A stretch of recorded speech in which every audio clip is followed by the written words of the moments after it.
बहुत बहुत नमस्कार, प्यार और आशीर्वाद।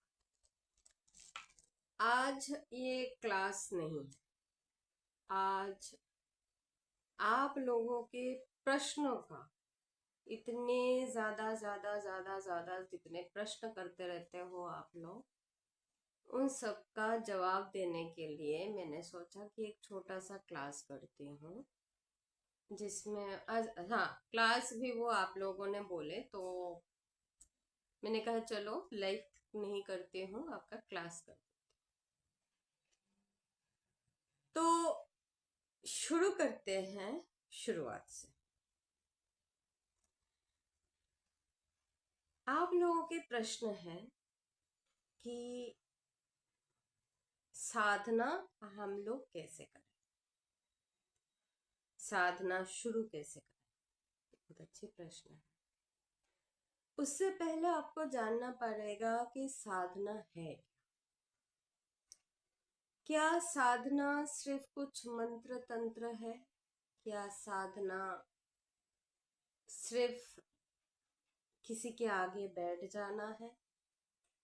क्या साधना का मतलब गुरु को सब कुछ समर्पण या भगवान को सब कुछ समर्पण कर देना है? तो देखो, हमारे जो सनातन प्रथा है उसमें साधना का मतलब ये है, अगर हम उसका स्वर या उसका शब्द को अगर हम लोग डिवाइड करते हैं तो अपने आप को डिसिप्लिन्ड करना साधना है। अपने आप को जानना साधना है। अपने आप का परिचय पा लेना ये साधना है। और वो आप कैसे करोगे या वो उसको करने का क्रम क्या है? जो मैं समझती हूँ या जो जिस तरह से मैंने किया है, मैं ज्यादातर वही सिखाती हूँ। तो मेरा जो शुरुआती तौर था, सबसे पहले आपको बैठना सीखना पड़ेगा। जरूरी नहीं है आज के जमाने में कि आप अलती पलती मार के और आप आसन में बैठो या आप पूजा रूम में ही बैठो, आप जाके किसी मंदिर में ही बैठो, जरूरी नहीं है। लेकिन बैठना जरूरी है। और वो कैसे बैठोगे आप? क्योंकि जब हम बैठने लगते हैं तो सर्वप्रथम हमारे साथ जो होता है वो ये है कि हमारा मन जो है वो एक जगह से बहुत जल्दी दूसरे जगह में भागता रहता है। कभी ख्यालों में बच्चे आते हैं, कभी पति आते हैं, कभी पत्नी आती है, कभी बॉस आते हैं, पता नहीं कितने कितने सारे कुछ आ जाते हैं। साधना क्या है? अंकुश इन्हीं पे लगती है। यहाँ पे ऐसा नहीं है कि आपको आपके मन को लगाम लगाना है। ये करने जाओगे तो और विभ्रांति क्रिएट कर लोगे अपने लिए। विभ्रांति कैसे हो जाएगा कि गलतियां होने लगेगी। कुछ लोग मंत्र से अपने मन को एकत्रित करते हैं, कुछ लोग तंत्र से एकत्रित करते हैं, तंत्र में भी मंत्र है। कुछ लोग योग विज्ञान से अपने मन को एकत्रित करते हैं। कुछ क्या कहते हैं कि ना मुझे तंत्र आता है ना मुझे मंत्र आता है, मुझे तो सिर्फ आपकी भक्ति आती है। मैं आपके भजन कर सकता हूँ तो भजन करो, लेकिन उस भजन में सिर मत हिलाओ। अपने एक जगह में, एक स्थान में, एक जगह टिके रहो। आपका पोस्चर जो है वो हिलना डुलना नहीं चाहिए। आप झूम नहीं सकते। आप अगर मंत्र कर रहे हो तो मंत्र करते करते आप ऐसे करके घूमना या सिर हिलाना या ताली देते रहना, ये वर्जित है। इसको नेगेटिविटी माना गया। आप अगर जैसे कि जो मैंने बहुत जगह देखा भी है और मैं मना भी करती हूँ, गुरु के सत्संग चल रहा है या गुरु के भजन चल रहा है, आप उठ के खड़े होके नाचने लग जाते हो। जबकि गुरु के भजन या गुरु के सानिध्य में क्या होना चाहिए कि तन मन एकत्रित करके उनके श्री चरणों का ध्यान करना चाहिए। आप अध्यात्म को अपने तरह से करना चाहते हो, प्रभु चाहते हैं प्रभु के दिखाए हुए रास्ते में आप करो, तो अंतर जो बन जाता है ये यहाँ पे बहुत बड़ा अंतर हो जाता है।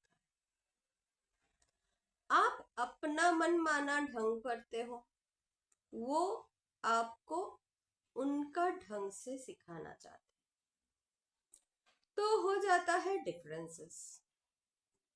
और जब ये डिफरेंस क्रिएट होता है तब आपको कुछ समझ आना बंद हो जाता है। आप सोचते हो कि मैं अब क्या करूं। भाई जब ऐसी स्थिति जब पैदा होता है, ये क्यों होता है? क्योंकि जब आप ऐसी स्थिति में खड़े हो, इसका मतलब क्या है आपको ये समझना पड़ेगा। इसका मतलब ये होता है कि आप अपने रास्ता भटक गए। आप अपने मन से करना चाह रहे हो, लेकिन करना क्या होता है कि गुरु के मन से करना होता है। आप अपने मन माने हिसाब से कुछ नहीं कर सकते, करना चाहिए भी। मैं इसलिए आप लोगों को बोलती हूँ कि पढ़ो। आप रामायण जब रामायण से शुरू करने के लिए बोलती हूँ मैं, तो जब रामायण आप पढ़ना चालू करोगे तो आप देखोगे कि रामायण आपको सिखाता है कि गुरु के ऊपर कितना ज्यादा विश्वास रखना चाहिए। आप जब तक गुरु के ऊपर विश्वास नहीं रखोगे तब तक आप कुछ नहीं कर पाओगे। आप अब गुरु कौन है, गुरु होने के हकदार कौन है, ये एक बहुत बड़ी और मैं बोलूंगी कि बहुत एक ऐसा सवाल है जो मेरे हिसाब से सबके मन में आना चाहिए। और सबके मन में ये सवाल एकदम शुरुआत में ही आना चाहिए कि गुरु कौन बन सकते हैं, गुरु बनने का अधिकार किसके सो। सर्वप्रथम गुरु बन सकते हैं आपके माता या पिता, सर्वप्रथम।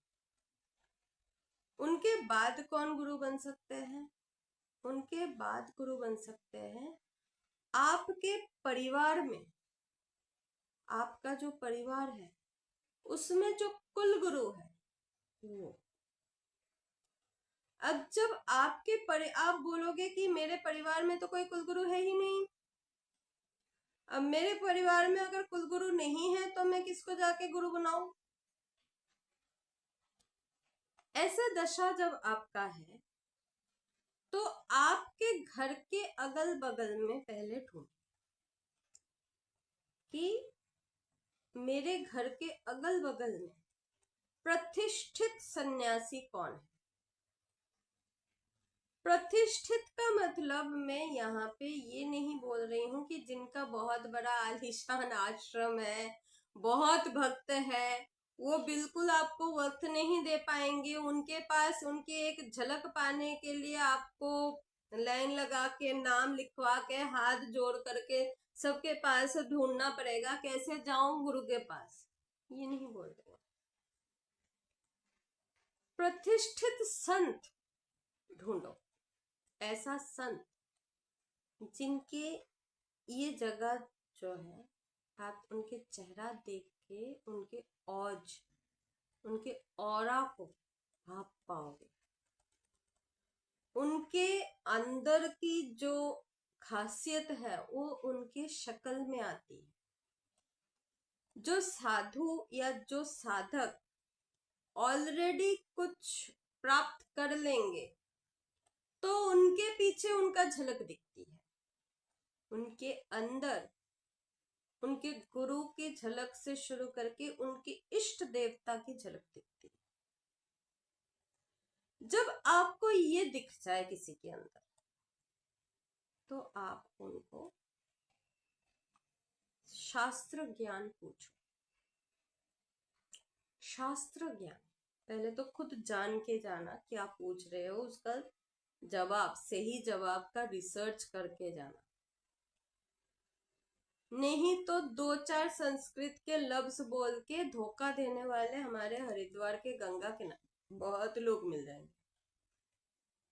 और बड़े बड़े आश्रम में भी बहुत ऐसे लोग मिल जाएंगे, 2 आपको संस्कृत का श्लोक सुना देंगे, आपको लगेगा अरे बाप रे बहुत ज्ञानी है मेरे से, और आप उनके चरणों में पड़ जाओगे। उसके बाद आपका संपत्ति गया, आपके बच्चे गए, सब कुछ गए, सब गए हो जाएंगे, कुछ रहेंगे नहीं। तो ऐसा कांड मत करना, फिर आके बोलोगे माता आपने तो बोले थे ऐसा करने के लिए, हमने तो ऐसा किया नहीं। मैं ये नहीं बोल रही हूँ। शास्त्र करना मतलब उनका ज्ञान देखना, क्या वो आपके हाथ पकड़ के आपके जो गोल है वहां तक लेके जा पाएंगे? क्या ये संभव है उनके द्वारा? अगर नहीं है, प्रणाम करके सिर झुका के वापस आ जाना। कोई एक मेरे को पहले बोले थे कि हम आश्रम आते हैं हर रविवार क्योंकि हमें बहुत अच्छा भोजन मिल जाता है। अच्छी बात है। सारे आश्रमों में से कुछ आश्रम ऐसे भी हैं जो भोजन दे के भी संगत बुलाते हैं कि कम से कम कान में कुछ तो जाएगा, कुछ तो उद्धार होगा, एक सत्संग होगा, एक के साथ दूसरे, दूसरे के साथ तीसरे, कितने देर तक साधना कर रहे हो, कैसे कर रहे हो, ये विचार तो बनेगा। और वो बहुत जरूरी है। पहले जमाने में क्या हुआ करता था कि गांव के एक चौराहा हुआ करता था और वहां शाम के टाइम सब बड़े बुजुर्ग बैठते थे। एक के घर में सारे लेडीज बैठती थी, वहां पे बहुत सारी चर्चाएं होती थी। कोई गीता पढ़ के सुनाता था, कोई रामायण पढ़ के सुनाता था। आज हमारा वो जो प्रथा है वो विलुप्त है। तो मोबाइल है, मोबाइल में कम से कम रामायण चला के रखो, कुछ तो कान में जाएगा।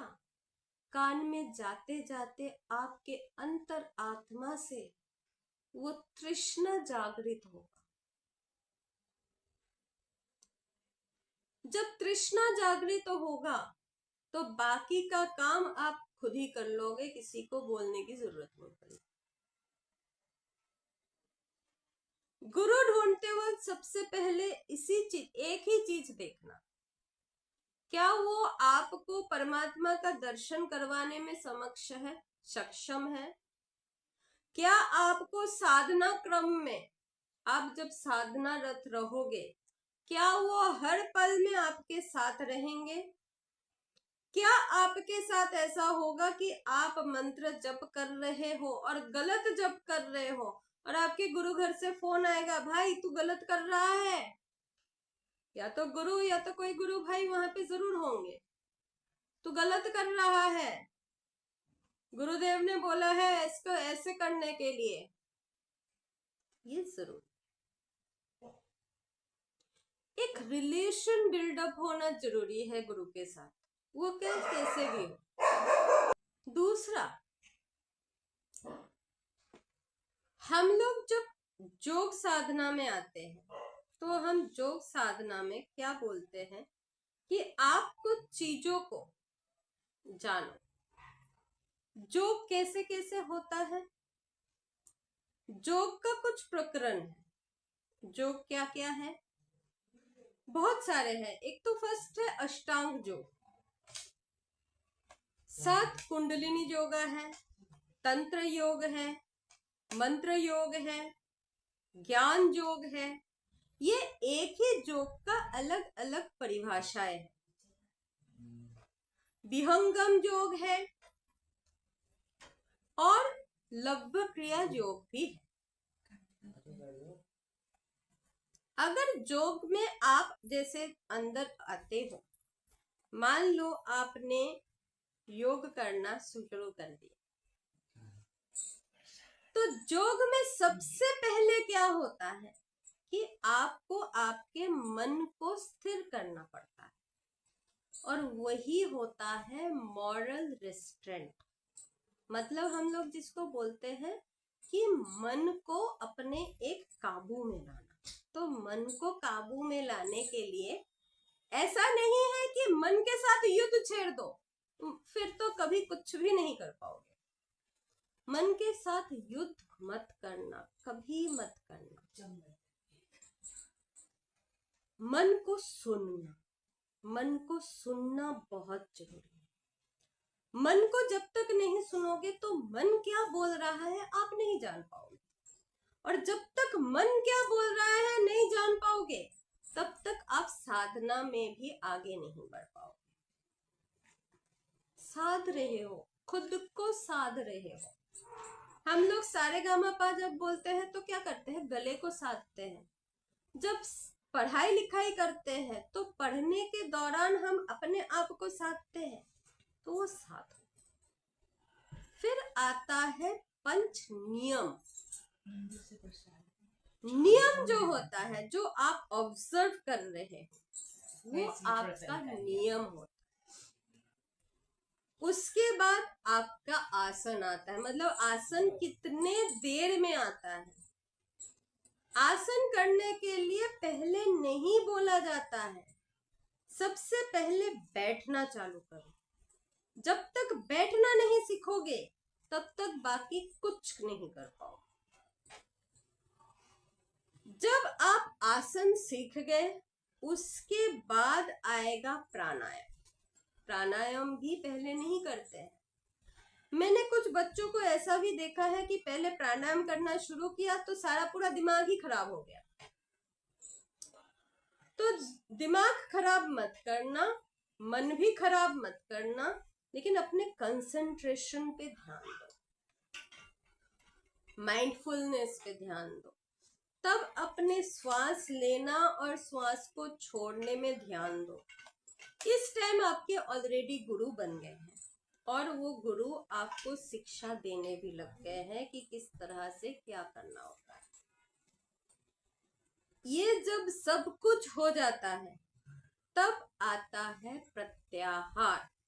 मतलब आहार, विहार और विचार, ये तीनों के ऊपर आपके अंकुश लगता है। आपको सिखाया जाता है क्या आहार करना है, कब आहार करना है, किस तरीके से आहार करना है। विहार किसके साथ मिलना है, कैसे मिलना है, भगवान के साथ कैसे बैठना है, ये सिखाया जाता है।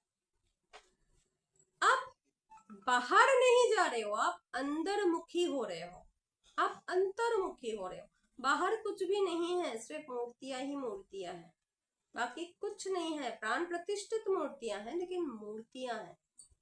बाहर गुरु है, बाहर भाई बंधु सब है, लेकिन धर्म नहीं है।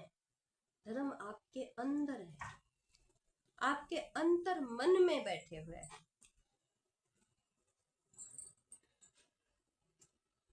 जब आपका ये हो जाए तब आता है धारणा या कंसंट्रेशन।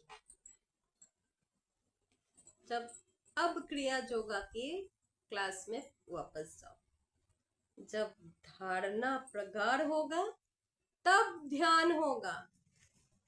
समाधि जो है वो साधना का एक बहुत ऊंचाई वाली परिस्थिति है, वो नीचे की परिस्थिति नहीं है। तो आप ये चीज करना बंद कर दो। दूसरा, नाम या भजन करते वक्त डोलना बंद कर दो, नहीं होना चाहिए ये चीज। नाम जब कर रहे हो तो अपना बैकबोन जो है स्ट्रेट रख के करा करो, तभी कुंडलिनी शक्ति जो है वो उच्चगामी होगा, नहीं तो कुछ नहीं होगा। वो बस नाम और वो भजन कीर्तन में ही रह जाओगे, बाकी कुछ नहीं होने वाला। मंत्र जब जब करोगे, मंत्र एक मस्तिष्क रख के किया करो। मंत्र के जो अक्षर है उसके ऊपर ध्यान दिया करो। कितना माला गिन लिया माँ? मैंने 200 माला कर लिया है। मुझे नहीं चाहिए 200 माला तुम्हारा। कितना तुमने उच्चारण से किए हो, मुझे वो चाहिए। अगर मैं उसको काउंट करूंगी तो 2 माला भी नहीं हुआ है। आज की ही बात है, जिसको बोल रही हूँ उसको समझ में आ गया होगा। साधना क्या है मैंने समझा दिया है। आज की क्लास बस इतना तक रखती हूँ, बाकी जैसे जैसे प्रश्न पूछते जाओगे जवाब मिलता जाएगा। बाकी साधना रत बनो बच्चों, साधना करो। शॉर्टकट नहीं है, इस रास्ते में तो बिल्कुल भी नहीं है। छोड़ दो शॉर्टकट की सोचना, और सिद्धि पाने का इच्छा लिप्सा छोड़ दो। सिद्धि नहीं है इस रास्ते में, सिर कटाना है, सिद्धि नहीं है। सबको बहुत बहुत प्रणाम, नमस्कार, आशीर्वाद। अगले क्लास में नेक्स्ट क्लास के साथ मिलेंगे।